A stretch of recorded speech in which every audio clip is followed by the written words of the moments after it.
Il m'a dit, voilà, il y a quelqu'un qui voulait vous voir.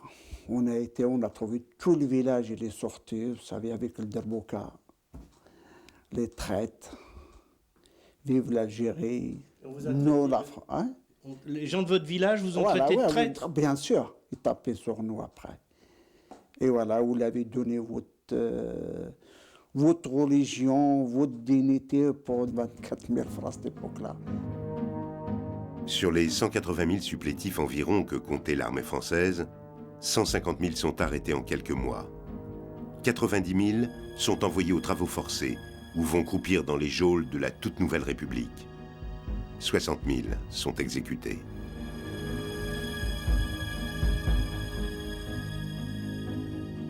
Il n'y a pas de jugement. C'est désigné au hasard. Et les amener où? Au barrage à Sidi Akba. Et au barrage? À Sidi Akba. C'est-à-dire sur quoi? Pas loin du Biskra. C'est là, vous savez pas combien qu'ils les font? La nuit, ils les amènent avec un camion jusqu'au bord, ils les attachent, ils baignent. Et ils les baignaient dans le... Oui, ils baignaient dans le barrage. Dans le barrage. Ah oui. L'un des adjoints du commando Georges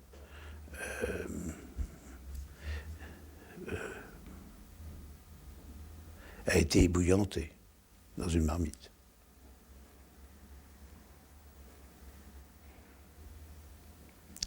D'autres ont été promenés dans des cages.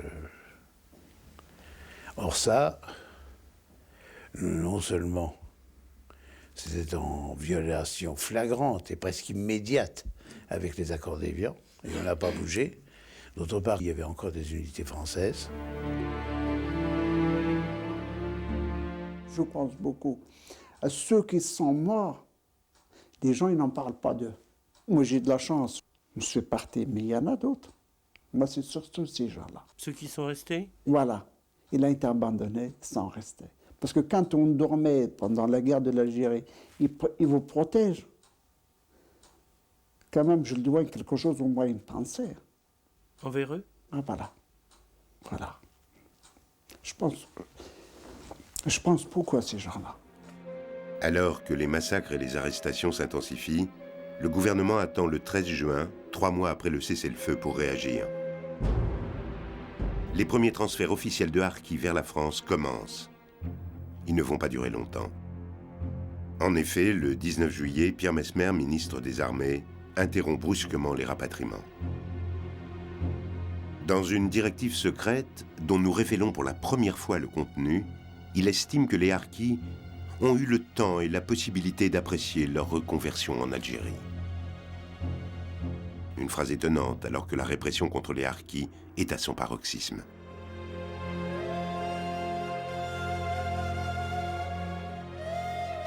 Il faudra l'insistance du Premier ministre Georges Pompidou pour que les transferts reprennent le 19 septembre. Au bout du compte, 40 000 personnes, harkis avec femmes et enfants, arriveront en France officiellement, et un peu plus, 45 000, par des filières clandestines. Preuve, s'il en était, que les directives gouvernementales n'ont pas été suivies à la lettre.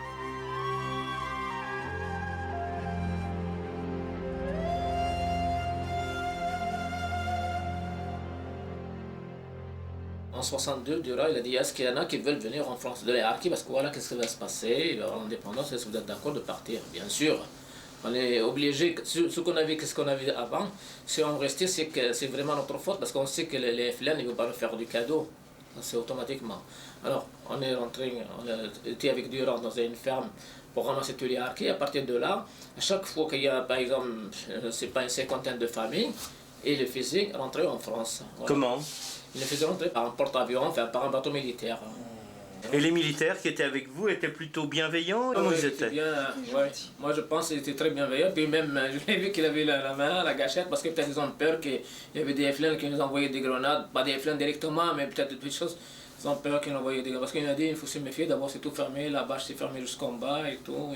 Vous étiez protégés quand même par l'armée. Ouais, on était bien protégés. C'était des opérations semi-clandestines. Oui, c'était absolument ça, oui.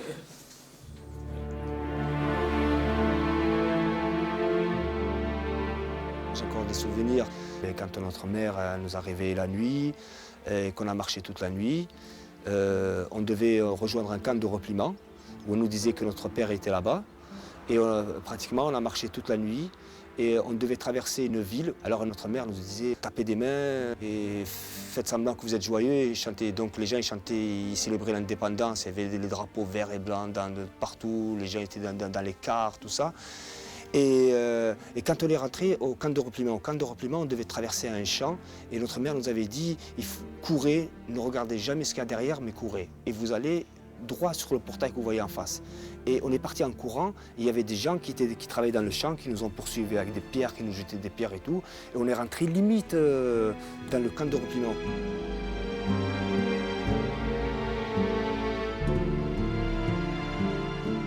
Ma mère, elle m'a dit, tu vas pas, tu restes ici, tu pars pas avec lui. Non, j'ai tout abandonné.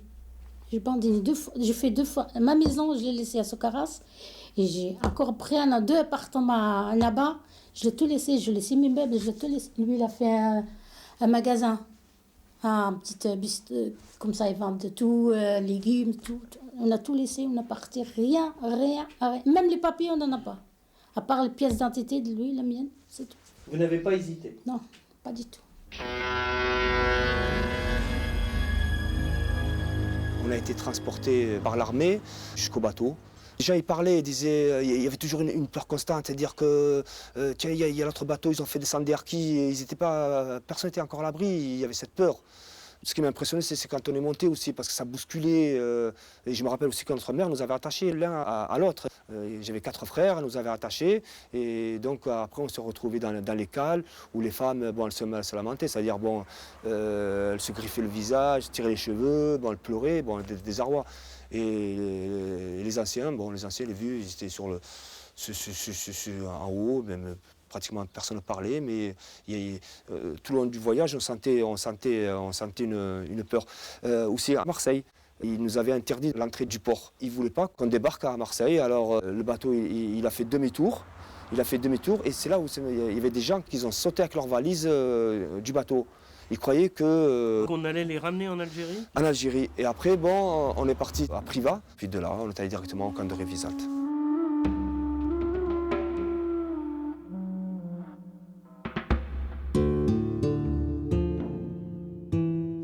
J'ai traversé la France de Marseille au camp de Sissonne avec des gens de tous âges, des militaires, leurs familles, les vieux parents, les vieux oncles, et vous voyez ce que ça pouvait représenter, de vieux tapis qu'on essaye de sauver, d'odeurs fortes, etc.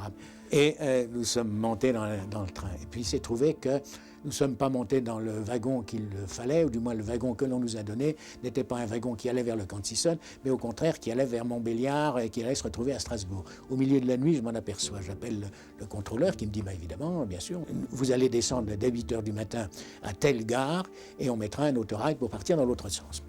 Nous sommes descendus sur le quai central et sur l'autre quai, il y avait là une masse de gens qui allaient travailler vraisemblablement. C'était Noirmont. Il y a là le chef de gare, un petit monsieur qui est sorti avec un grand porte-voix, qui s'est adressé à tout le monde et qui a dit « voilà le résultat de la guerre d'Algérie. C'est ce que nous avons voulu. Ces gens-là ont tout perdu, ont abandonné leur patrie. Regardez dans quel état ils sont.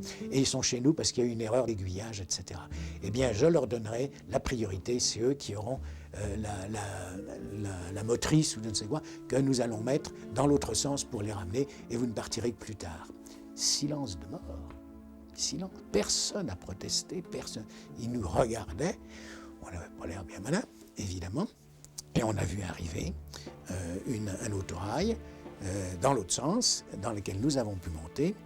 Et à toutes, ou la plupart des stations, jusqu'à Sissonne, il y avait des gosses de la CIMAD, le Secours catholique, etc., qui étaient là et qui donnaient du lait concentré, etc. C'était la première fois qu'ils étaient accueillis. Terrible. Ah, oui. Ça les a bouleversés. C'était la première fois que les Français faisaient quelque chose pour eux. Parce qu'ils croyaient, après ce qu'ils avaient fait dans la guerre, pour la France, pour l'évolution des choses à la française et selon les discours du général de Gaulle, ils allaient être plutôt félicités, accueillis, les pauvres, etc. On va s'occuper de vous. Ah ben non, pas du tout, c'était pas ça, ils arrivaient en trop. Et c'est la première fois qu'ils étaient accueillis. Vous ne pouvez pas savoir, là. Voilà. En cet été 1962, le gouvernement doit faire face à un afflux de rapatriés. 1 million de pieds noirs débarquent à Marseille. La France, en pleine prospérité, construit donc à tour de bras des grands ensembles, comme on dit. Mais les familles de harkis n'y auront pas leur place. En vérité, nous ne savons que faire de ces nouveaux arrivants, ces familles souvent nombreuses, ces indésirables, que l'on n'a pas pu dissuader de venir en France. Ils gênent d'autant plus que le gouvernement craint la confrontation de ces harkis avec les 350 000 Algériens que nous avons fait venir sur notre sol pour faire tourner le bâtiment et l'industrie.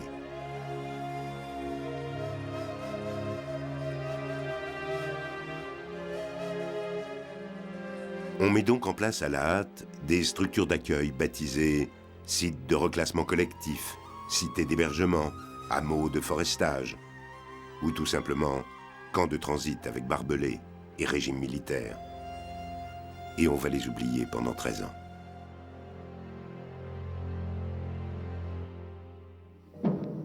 Saint-Maurice-l'Ardoise, été 1975. Un commando de musulmans français, prêt à tout pour faire aboutir ses revendications, prend en otage 4 travailleurs algériens. Faussement étonné, l'opinion publique semble découvrir le sort de ceux que l'on appelle les harkis.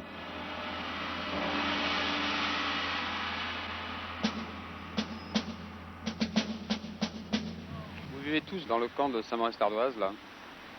Tous, oui, bien sûr. Il y a combien de temps à peu près que vous y vivez en général? Bon, ça fait 14 ans, hein, je crois. 14 ans. 14 ans. Est-ce que vous avez le sentiment d'avoir une véritable jeunesse? Ah non, une jeunesse, pas comme les jeunes qu'on voit des Français, là, non. Notre jeunesse, elle a été ratée, nous. On n'a jamais de Noël, nous. On n'aura pas de cadeaux quand on se réveille.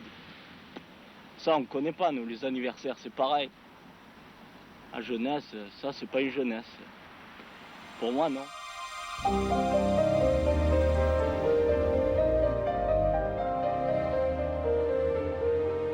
Il y a eu une injustice grave, ce qui s'est passé en Algérie, c'est-à-dire après le 19 mars 62, l'abandon, le désarmement, le massacre de la communauté harkie. Mais il y a eu une double injustice qui s'est faite, elle s'est faite ici en France dans les camps. C'est-à-dire qu'on a été plus loin, on a été jusqu'à saccager, détruire une autre génération qui venait après. Voilà. C'est-à-dire qu'on est rentré en 62, mais on a connu la France en 76. Il y a un jeune enfant de 10 ans qui dit à son père, « Papa, est-ce que nous sommes en France ou à Saint-Maurice-l'Ardoise? Saint-Maurice-l'Ardoise, où est-ce se trouve ?» Le père lui répond, « Saint-Maurice-l'Ardoise, c'est la France. Nous sommes en France. » Lui dit, « Non, papa. Saint-Maurice-l'Ardoise, c'est un camp. Et j'ai pris à l'école que les camps, c'est fait pour les criminels de guerre. Est-ce que tu es criminel de guerre? » Alors le père, il lui dit, « Non, je ne suis pas criminel de guerre. » Alors il lui répond, « Papa, et pourquoi on te garde dans ce camp? »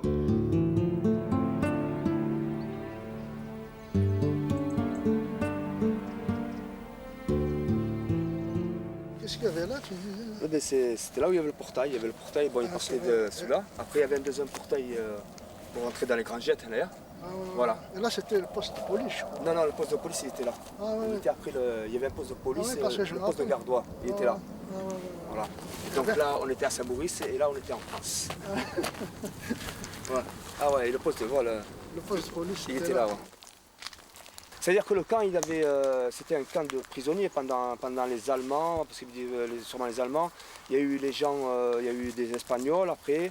Après, il y a eu les gens du FLN. Après, il y a eu l'OAS.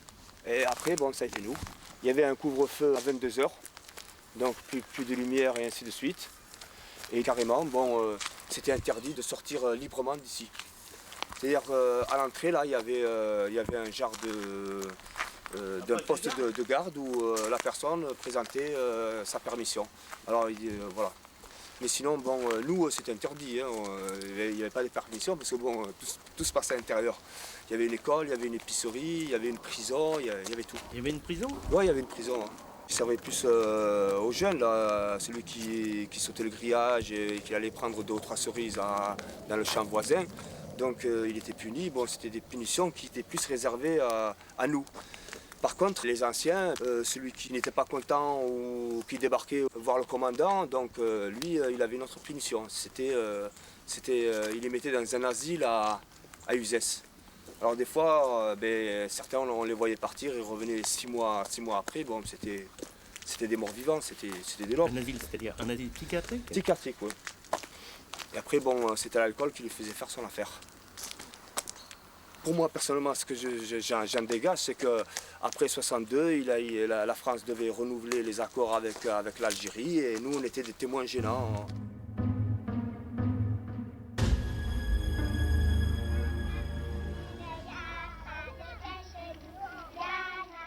Moi, je pense que la France ne voulait pas nous montrer au peuple français.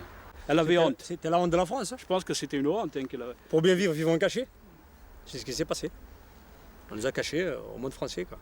Et ça ne nous a pas aidés, ça. Hein. Je veux dire, au niveau de la scolarité, au niveau de l'intégration, etc., ça ne nous a pas aidés, au contraire. Hein.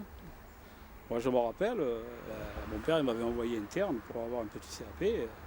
Je suis arrivé, je savais mieux parler l'arabe que le français. Hein. Pourquoi? Parce qu'on communiquait contre nous en arabe, hein, plus ou moins. Oui, oui. Si vous aviez été en ville, ça aurait peut-être été différent. Ah, ça aurait été différent. L'intégration se serait fait plus naturellement, peut-être, si on peut dire ça comme ça, plus facilement. Parce que les gens, bon, ils vous apprécient au fur et à mesure, ça devient une habitude, ils vous côtoient, ils vous apprécient pour votre bon côté ou le mauvais, ils essaient de vous comprendre. Que là, 44 familles dans un hameau, quand ils débarquent en ville, qu'est-ce que c'est ces Indiens voilà, ils voient des agresseurs, pas des gens qui veulent s'intégrer parmi des Européens ou des citoyens qui veulent être français à part entière, parce qu'ils le sont, nos parents, ils ont payé leurs dettes. Et ils se sont engagés pour la France, donc ils ont payé leurs dettes. Et nous, à notre tour, on est français par le sang versé. Quand on descendait en ville, c'était parce qu'on se sentait vraiment français, on était chez nous. Ben, apparemment non. Apparemment non, rien que dans le regard des gens, ça tuait. Et puis vous étiez toujours suspect, vous rentrez dans une boutique, vous étiez suspect d'un vol ou d'un petit larcin, ou alors si vous allez à la mairie, c'était pour demander quelque chose comme si on n'avait pas le droit de demander comme tout citoyen. Voilà.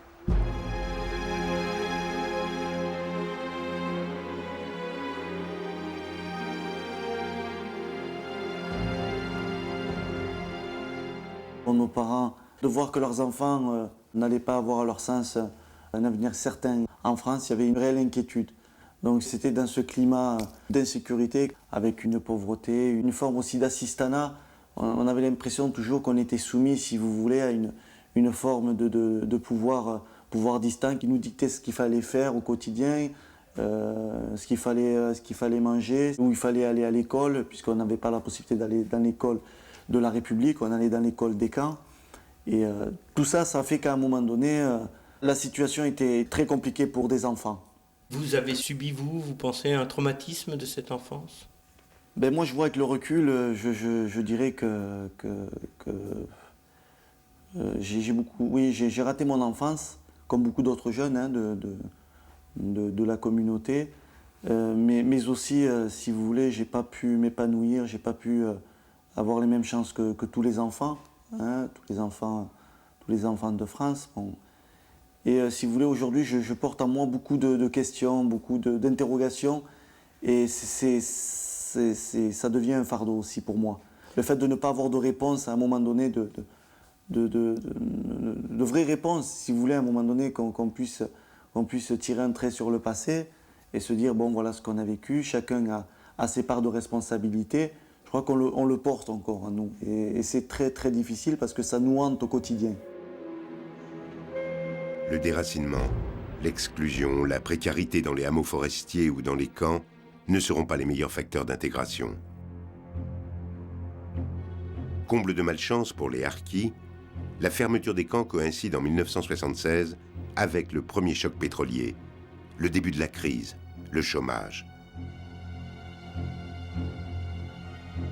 À ces lourds handicaps s'en ajoute un autre, la barrière de la langue. Je ne parlais pas un mot de français, pas du tout. Comment vous avez fait? C'est-à-dire, il faut apprendre. C'est-à-dire, pour apprendre, c'est-à-dire, il n'y a pas tant de soutien comme maintenant, il y a des formations. Moi, à cette époque-là, je payais un instituteur 2 fois par semaine, le soir, avant francs de l'heure à cette époque-là. C'était beaucoup pour votre budget? C'était beaucoup, oui. Quelqu'un qui gagnait ses 100 francs par mois,